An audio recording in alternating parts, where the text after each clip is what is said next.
the question then arises. So, if all of you are ready, we can start reading.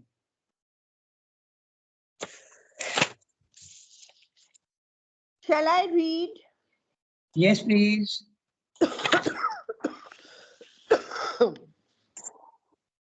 The question then arises, and it is the sole real difficulty, for here the intellect falters and stumbles over its own limits. How is this human mind and body assumed? For they were not created suddenly and all of a piece, but by some kind of evolution, physical or spiritual or both.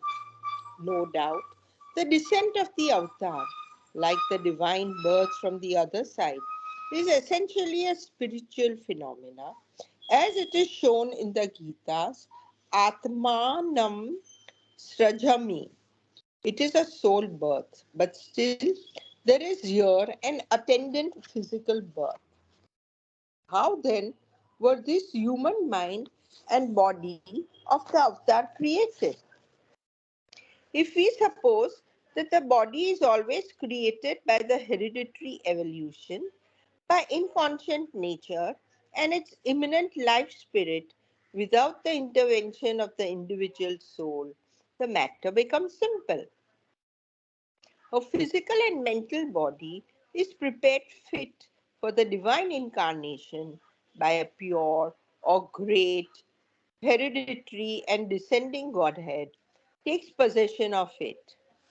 But the Gita, in this very passage, applies the doctrine of reincarnation boldly enough to the avatar himself. And in the usual theory of reincarnation, the reincarnating soul, by its past spiritual and psychological evolution, itself determines and, in a way, prepares its own mental and physical body. The soul prepares its own body. The body is not prepared for it without any reference to the soul. Are we then to suppose an eternal or continual avatar himself evolving? We might say his own fit mental and physical body according to the needs and pace of the human evolution, and so appearing from age to age, yug yug. In some such spirit, some would interpret the 10 incarnations of Vishnu, first in the animal forms, then in the animal man, then in the dwarf man soul, uh, Vamana, the violent Asuric man, Rama of the axe, the divinely natured man, a greater Rama, the awakened spiritual man, Buddha, and preceding him in time, but final in place, the complete divine manhood, Krishna. For the last avatar, Kalki, only complicates the work Krishna began. He fulfills in power the great struggle which the previous avatars prepared in all its potentialities. It is difficult assumption to our modern mentality, but the language of the Gita seems to demand it. Or, since the Gita does not expressly solve the problem, we may solve it in some other way of our own, as that the body is prepared by the jiva, but assumed from the birth by the Godhead, or that it is prepared by one of the four manas, Katvaro Manavaha of the Gita, the spiritual fathers of every human mind and body. This is going far into the mystic field from which the modern reason is still averse. But once we admit avatarhood, we have always entered into it, and once entered, may as well tread in it with firm footsteps. Yeah, very interesting para. And he has already discussed this earlier that there are so many things that are coinciding. So, the first thing is the difference between the avatar and the human being. The human being evolves upwards. Can you hear me? Hello? Yes, Yes, we you can. can hear you very Absolutely, clearly. absolutely. Because my phone suddenly has gone, seems to have gone dead. So that's why I'm asking. So we can Okay. hear you, but we can't see you. But it is okay. We can hear you very clearly. Yeah, then I'll continue. Hmm. So that he has told us already that the human being is evolving upwards through many, many lives. Okay. Then the avatar is, so human being is climbing to the divine. But in the question of the avatar, the divine is descending into the human being. This is the basic difference. Okay. So now the question is, but there is a essentially the human being is in essence is already divine, but he is covered up with ignorance and he is going slowly upward evolving. Now the question arises, when does the divine descend into a human body? This is a question that Shamir is discussing here. Okay, so it's obvious if you keep this in mind that a human mind with reason cannot exist in a animal. Okay, let's go step by step, then you will see what is meant by this. Okay. Saying, is it possible for the consciousness of a cat or a dog to be there in the worm? Not possible, because a cat can do things which a worm cannot. Okay, so in other words, there's a consciousness, evolution of consciousness, which is running parallel to the biological evolution also. So in the worm, the body is built in such a way that there is a great limit to his capacities. In the animal, the what the what the worm cannot do, he can do. And the body of a cat or a dog is far different from that of a worm. So, in other words, the consciousness can enter into a body which is becoming more and more conscious. The body has to be sufficiently developed to be able to accommodate the higher consciousness. Now, similarly, the human being is superior to the animal, but because he has got the body, the biological body has developed a brain which is capable of housing the mental consciousness. So exactly the yogi also, when he is doing, his body has to be fit for the higher consciousness. If his body is very crude, then it has to be prepared. Of course, the soul will do that even while living. Okay? The changes happen in the body for all yogis. This is the question being discussed here. So, when does the divine descend into a human body? When it is ready. Okay. So that is the question. Can a divine descend into a body which is not yet prepared for it? The answer is very clearly no. Okay. So this being what is being discussed is a very interesting question, and we look at it very carefully. Okay. So I'm reading each sentence. The question then arises, and it is a real soul difficulty. For here, the intellect falters and stumbles over its own limits. How is this human mind and body assumed? How does the divine assume enter into a human body and body? Is it possible? That's what we discussing. Okay. For they were not created suddenly and all of a piece, but by some kind of evolution, physical or spiritual or both. Now that's already giving you a hint here. All evolution of consciousness must necessarily be running side by side, parallel to the biological evolution. The body, as we just now discussed, the body has to be fit for the higher consciousness. The higher consciousness cannot descend into a body which is not fit for it. This is the whole question. Okay. Now, I also remind you that Sri Aurobindo told mother that my body is not fit for the transformation. It is your body which has been prepared, because mother's body was prepared by Ma Saraswati in the mother's womb. Mother's womb, biological mother. Our mother's biological mother's womb the Ma Saraswati had prepared her body. Okay? So now this is what Srimati is discussing. I just give you a preview of mother's body. Now we continue with the discussion. For they were not created suddenly. The body of an avatar is not created suddenly, miraculously. That's what he's saying. So in other words, it has to develop through many ages, okay, many lives. Then when it is ready, the avatar can descend into it. The divine consciousness can descend into it. For they were not created suddenly all of a piece, but by some kind of evolution, physical or spiritual, both, or both. So there you are. Very clearly, he is giving you a hint, but he is not saying very clearly that the spiritual evolution must necessarily be accompanied parallelly by a physical evolution also. Okay? But it is there, very clear. No doubt the descent of the avatar, like the divine descent from the other side, is essentially a spiritual phenomenon. Okay, it's very clear that it's a spiritual phenomenon.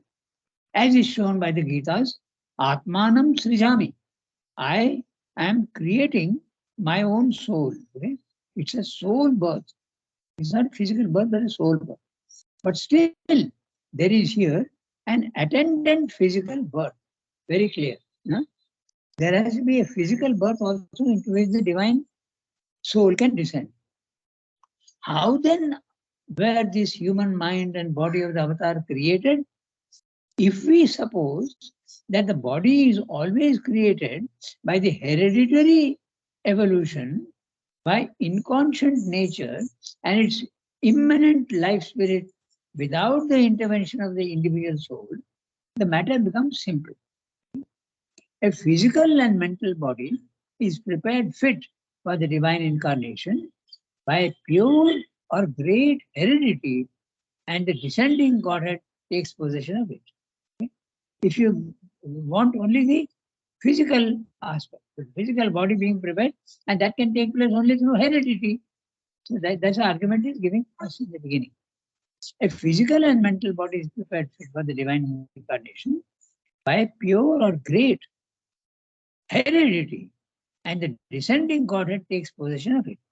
But the Gita, in this very passage, applies the doctrine of reincarnation boldly enough to the avatar himself.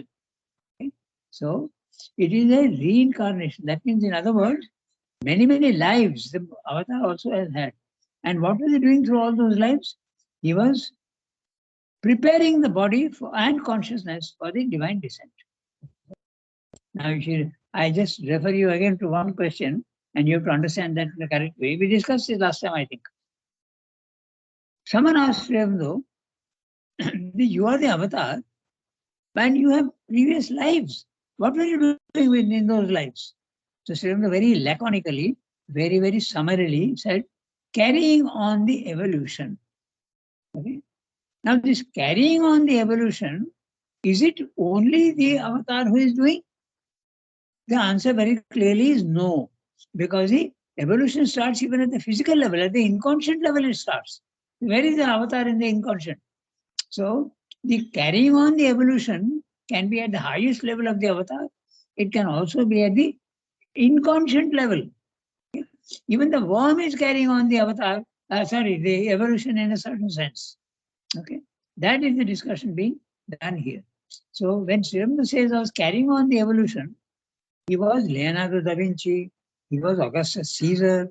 So they were carrying on the evolution in their little bit, in their own function, they were doing that. So similarly, all of you and me also, we are carrying on the evolution. Okay, because we are furthering the rising of the individual consciousness is rising, but our individual consciousness rising is also contributing to the general universal consciousness. Remember, there is a great similarity, and not only similarity, connectedness between the universe and you. Whatever the universe is doing, it can benefit the individual. Whatever benefit the individual gets from his own progress is a contribution to the universe also. Certainly your progress has a universal effect. It may be a very small effect, I agree, but still it is a contribution. So keep this in mind. Okay, sir. So the Gita is not saying very clearly that a body miraculously is made by heredity and the divine is descending into it. No, it's not like that. It is the preparation of the body itself through many, many lives. That's why reincarnation has to be absolutely a part of the avatarhood. Okay? The doctrine of incarnation boldly enough to the avatar himself. And in the usual theory of reincarnation, the reincarnating soul, by its past spiritual and psychological evolution, itself determines and in a way prepares its own mental and physical body. Now note that the key word here is in a way. Okay, so because when there is sufficient development in the being, the soul reviews its own life. Okay, it's a very, very, normally we have in videos we have fast forward, but this is, the soul does a fast backward. It reviews its own life and then decides when it is sufficiently developed. When it is not sufficiently developed, it's a mechanical process. The soul just descends into a body and goes on developing slowly. But when the soul is sufficiently developed, it chooses its place of birth and the body where it will take birth. So this is what Swami is saying. The soul prepares its own body. This is not a question of only heredity. Okay? Prepares its own body. The body is not prepared for it without any reference to the soul. And this is true of everybody. When you are sufficiently developed. When you are not sufficiently developed, it's a mechanical process. Okay? So the soul without any reference to the soul. Are we then to suppose an eternal or continual avatar himself evolving? We might say his own fit mental and physical body according to the needs and pace of the human evolution, and so appearing from age to age, yuge yuge. Now, Srila answers 10 lines later on. He says, but the language of the Gita seems to demand it. So there you are, that's the answer. He's only asked a question 10, 15 lines below. He says, it's a difficult assumption to our modern mentality. How can the soul prepare the physical body? That's a, it's a difficult assumption for the modern mentality, but the language of the Gita seems to demand it. And we also know that Srila said in many letters, the soul, when after death, the soul in a developed person goes to the soul world. Okay? There's no location, by the way, for the soul world. Huh? There's no location for it. Like there are Brahma Loka, Ananda Loka, and all this, but the psychic world is not located anywhere. It just goes, resumes, reviews its life, and takes a decision where it has to go next. What does it have to gain, and where it chooses where it wants to go. The choosing is not absolutely essential in the beginning, but towards the end of the development, it is there. Okay, the soul does choose the conditions best suited for its next progress. That's what he's saying. So, Samuel is asking the question now that then is it done in this way? The human evolution and the biological evolution, can the soul really prepare its own body? Now he is discussing, and after 10 lines, he gives you the answer yes. Okay. In some such spirit, some would interpret the 10 incarnations of Vishnu. First in animal forms, then in the animal man, then in the dwarf man soul, Vamana, the violent Asuric man, okay, Parashurama, Rama of the axe, the divinely natured man, the greater Rama, the awakened spiritual man, Buddha, and preceding him in time, but finally in place, the complete divine manhood, Krishna. For the last avatar of Kalki only accomplishes the work Krishna began. Now that's very interesting. Note that. Huh? What Krishna has done, Kalki is accomplishing the work that Krishna began. So is that not an admission that I'm completing the work that Sri Krishna did? Because Sri Krishna spiritualized humanity. His function was to spiritualize. Rama's function was to moralize. Okay, he introduced the moral concept. Then Krishna introduced the spiritual concept. Now Swami is taking it to the supramental concept. So very clearly it's an admission here, okay, that I have completed the work that Krishna began. In fact, Krishna entered his body and helped him with the work. Okay? But the last avatar, Kalki, only accomplishes the work Krishna began. He fulfills in power the great struggle which the previous avatars prepared in all its potentiality.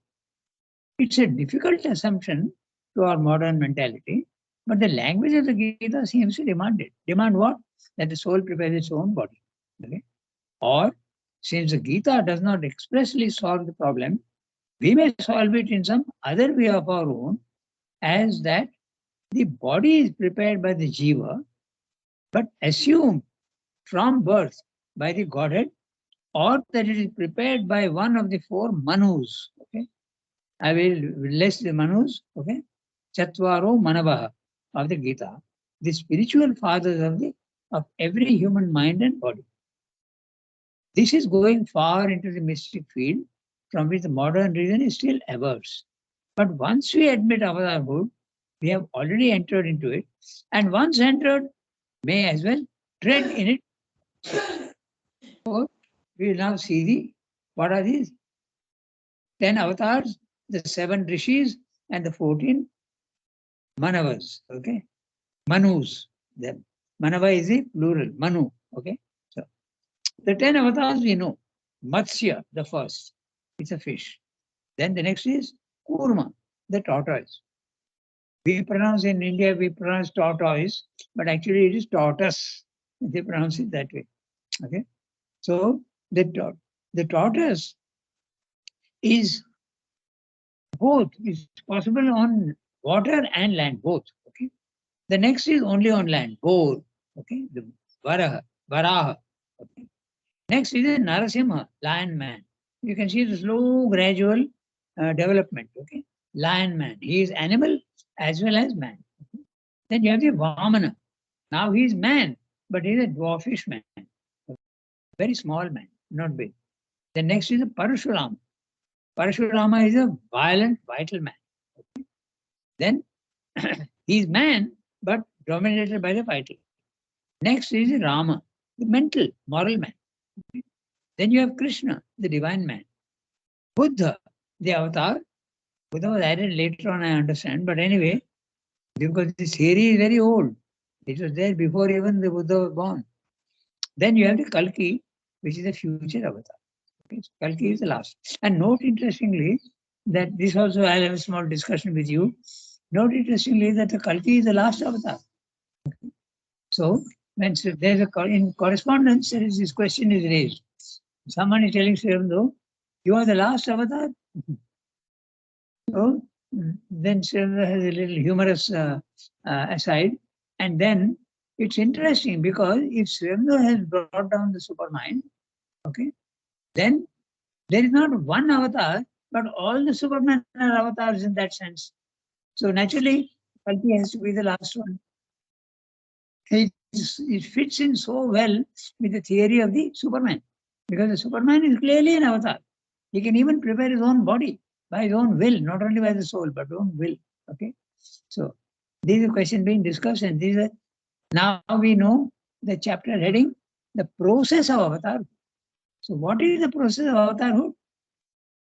The avatar's body and mind and vital is prepared through many evolutionary lives, and then when it is ready, then the divine can descend into it. But another question arises. But there are so many people who are now ready at a yogic level. So where does the avatar descend? Does the divine descend into all the avatars? No, obviously not. Okay, so even if it has descent, it's very possible that they descend and they are avatars, but unknown to the world. That also is a possibility that there is no necessity for them to. They do the work silently. Okay, Srimanta says in one place that the sages sitting on the Himalayas and doing their sadhana are determining the many things in the physical world. So it's very possible for the existence of an avatar who is not known to the world. So these are the thoughts that come into the mind. Because obviously, It's not only one man who suddenly becomes an avatar, who is fit for the descent of the divine, but the divine descends into him who will fulfill his purpose. Okay, so there were so many others also, but in Sri Aurobindo case, there was this tremendous capacity of the mind. Intellectual was so unbelievably developed, which is not true at all of the avatar of avatars. Okay? Whatever it is, Raman Maharshi and even Ramakrishna, okay, they were not intellectual. They had tremendous spiritual experience, but not intellectual. So here is Sri Aurobindo with tremendous possibilities in the spiritual field, but also a fantastic mental development, okay? Unbelievable. Okay? So the capacity of his intellectuality is absolutely phenomenal. So this is being discussed. So the 10 avatars we have discussed. Then there are 7 rishis. Okay, 7 is referring to the Manavas and the rishis. Okay, Marichi, Atri, Angiras, Pulastya, Kula, Kratu, and Varishtha.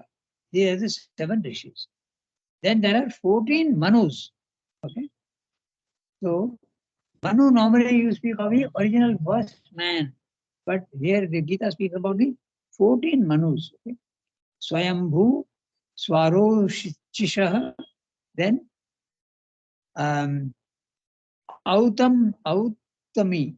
Okay, I've written, but I can't read my own handwriting. Then Raiva, then Tamas, Chakshusha, etc., etc. Dakshina Savarne, okay, Brahma Savarne, Dharma Savarne, etc., etc., etc. Rudra Savarne. These are all the rishis. And the reference to it in the Gita is the 10th chapter, verse 6. Okay. Maharshaya Sapta Purve Chatvaro Manavasatha Madbhava Manasa Jata Yesham Loka Ima Praja. So this is the reference to all the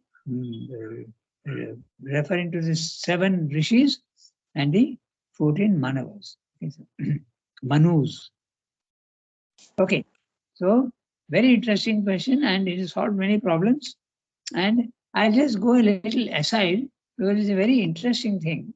This reviewing of one's life. Okay, I've forgotten the name, but there was a person here.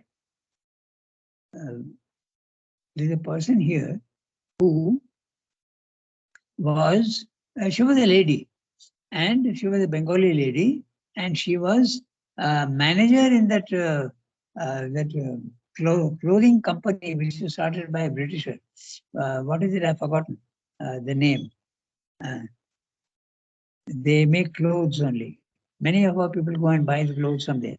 What is that? I've forgotten the name. Okay. So she was manager there, and they were living with the husband. They were living on the sea beach in Pondicherry. Okay. Then when the tsunami came, okay, the water started rising, and in a very short time, and they were caught in that house, and the water was rising very sharply. By the way, she told me this herself, but she is not a spiritual person, and she did not understand the implications of what she was saying. Okay, but very clearly, this is what happened. The water started rising very fast, and then she said that something very interesting happened. I thought that I was going to die because the water had come right up to the neck level, and it would have gone above, then I would have drowned. But I didn't know swimming. Okay. So suddenly I found myself looking at my life and saying, is there something that I would have liked to have changed in my life? Okay. She said this, but she doesn't know that is a soul review. Okay. So when the last moment comes, or after death, also that comes. But in this case, it happened before death. There's a fast backward view, and it reviews and evaluates its own life. What are the things that I have learned, and what would I like to learn next? Okay. Then when she was thinking of this, suddenly the water started receding and she did not die. But the experience was so fantastic that she remembered. Mind you, she is not a spiritual person, not interested in yoga. Okay? But she had this experience, which clearly shows that the soul has a choice in the matter. Okay? It reviews its life and it takes birth again by choice. Okay? These conditions will be suitable for me, and you take a birth in a body which is ready for you. Okay? This is the interesting part. Okay? So, what's the time? 8:30. All right? Who exactly are the Manus? I mean, what level of evolution and The Manus are the origin of the first men.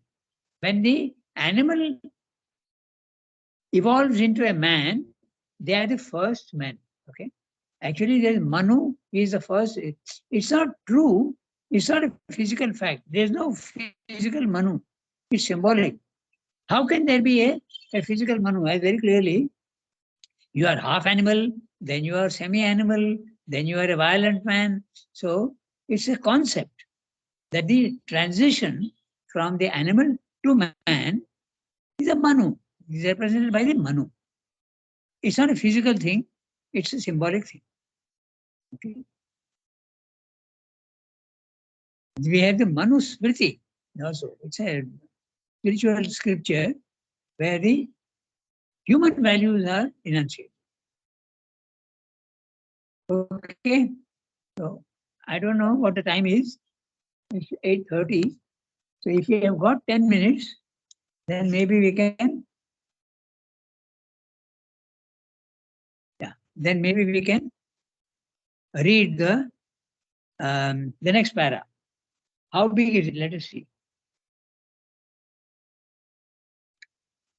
Oh, it's the last. last para? You can read it. We have got 8 minutes, so read it. Shall So, I, Jasmine, shall I read? next. Yes, please go ahead. There, the Gita's doctrine of avatarhood stands.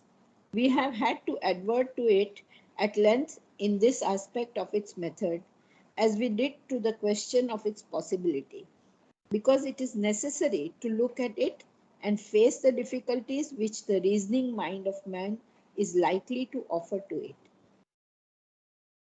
It is true that the physical avatarhood does not fill a large space in the Gita, but still it does occupy a definite place in the chain of its teachings and is implied in the whole scheme.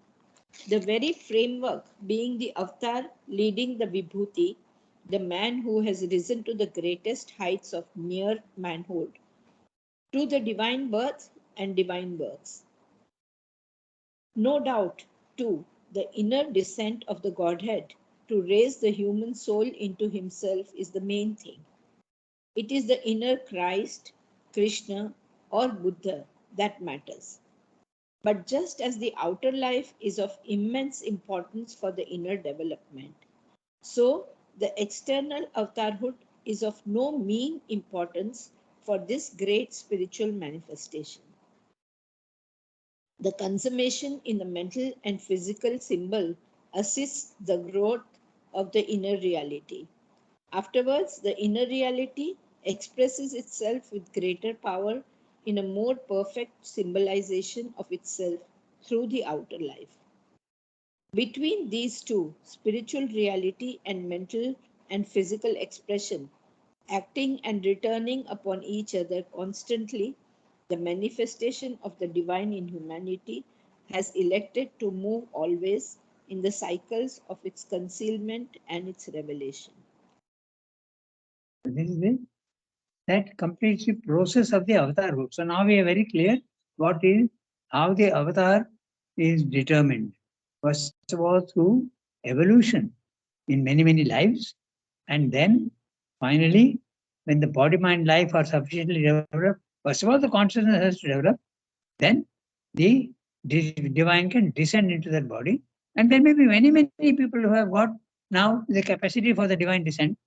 In fact, many yogis, the divine does descend into them, but they are not all avatars, nor are they known to humanity. So this is the question that has been done. So naturally, the next question arises, then what does the avatar do? What is the purpose of avatarhood? That he has already told us. There are 3-4 things that the avatar does. One is to bring down and correct the course of evolution, okay? Carrying on the evolution. The Gita also says, Dharma sansapanarthaya, okay? Sambhavami yuge yuge. So, for the establishment of the Dharma, that is the first function. Second function is to show man how to do yoga and go upwards. Okay? And the third function of the avatar is the divine vibrations that are emitted in the physical world so that everybody who is ready can benefit. So these are the 3 things. So and obviously the next question is, how does the divine work in the physical and what is the work he does? Okay? So that's the next chapter, the divine birth and divine works. What do they do? How do they do? So that's the next chapter. Okay. It is a very interesting chapter, the process of avatarhood. First of all, it was the purpose of avatarhood, 3 things which we just now discussed. Okay, and the next is the process of avatarhood. The process is not something miraculous at all. It is the natural evolution and the preparation of the body through biological evolution. The body has to be sufficiently developed.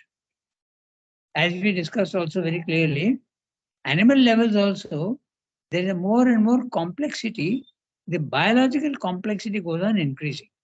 There are animals with only 1 sense. There are animals with 2 senses. Obviously, the capacity of the body is increasing. Then there are animals with 3, 4, finally with 5 senses. Obviously, the one who has got 5 senses is biologically, evolutionarily more developed than the one who has got only 1. So there is a parallel biological evolution also, which is necessary for the higher consciousness to occupy that body. Then, when the biological evolution is complete, in that sense, then the divine consciousness can start coming in. So, mental development first and then spiritual development. So, very interesting process. Told us so clearly how it takes place. Okay. So, another one thing which we'll read next time, the divine birth and divine works. Sri Aurobindo mentions Christ, Buddha, Chaitanya. He also mentioned Rama and Krishna, but he has never mentioned Muhammad as an avatar. Okay? Of course, Islam himself, they don't admit avatarhood. He was a messenger of God. He was a messenger of God. Prophet. And Christianity, Jesus Christ? They don't have the concept of avatarhood at all in Christianity. They deny it. They say that it is impossible for man to be divine. So for them it is okay, but what Sri Aurobindo has mentioned them as an avatar, Jesus Christ? Of course, Christ very frequently. In the synthesis, very Yes, frequent. in many places. In many places, na Rangada? Yes, yes, many places. Ah, that's what I have. There's no doubt about it. We are so, we are so rigid with our thinking that often it becomes difficult for us to accept this. But it is true. That is how. Yes, that's right. As Aurovindonians, at least we have to accept it. As we have chosen. That's right. But one interesting fact about Christ is that it's not European, it's Asian. Just remember. All that spiritual development seems to be taking place only in Asia and not in Europe. It's an interesting, but it's worth noting. Okay. Okay, Orva Rangada. Thank you, Rangada. Yeah. Merci beaucoup.